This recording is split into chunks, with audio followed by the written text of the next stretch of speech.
Hey friends, I hope you're enjoying some of the March Madness tournament that tips off today. One of the things that makes it so awesome every year is the underdogs and the upsets and the Cinderella teams. That's already happened today in the first round of the tournament. And I think there's a lot we can learn from them for our own lives. So here's two quick thoughts on that. The first one is in the challenges in your life, learn to view some of your disadvantages as actually advantages. There's an awesome book on this by Malcolm Gladwell. It's called David vs. Goliath. It's not a Christian book, but of course based on a great story, true story out of the Bible. And he talks about this idea that a lot of times our disadvantages can become advantages, that we just need to find new innovative ways to solve problems that work to our strengths, like David did, like this high school women's basketball team that had no chance of ever outscoring anybody, couldn't shoot at all, no offense. So instead the coach trained them to just run hard. So they full court pressed, played really, really hard, smothering defense, and they actually won a ton of games. So where do you need to innovate right now? Where are some of the things you've seen as your disadvantages in your life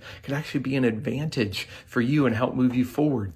My second thought for you that we also learned from underdogs is learning to play the long game. Learn to play the long game. Have you ever heard that idea that we tend to overestimate what we can do in a year, but underestimate what we can do in 5 years? Makes me think about Gonzaga. They're favored to win the whole tournament this year. While I was growing up, they were always the Cinderella, always the barely got in, get blown out first round.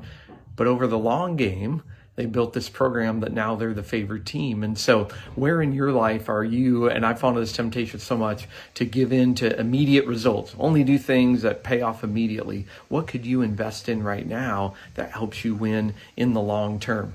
Couple of thoughts from a faith perspective that tie into these. The first ties into our first thought there, disadvantages becoming advantages, is that where the Bible says where you are weak, that's where God is strongest.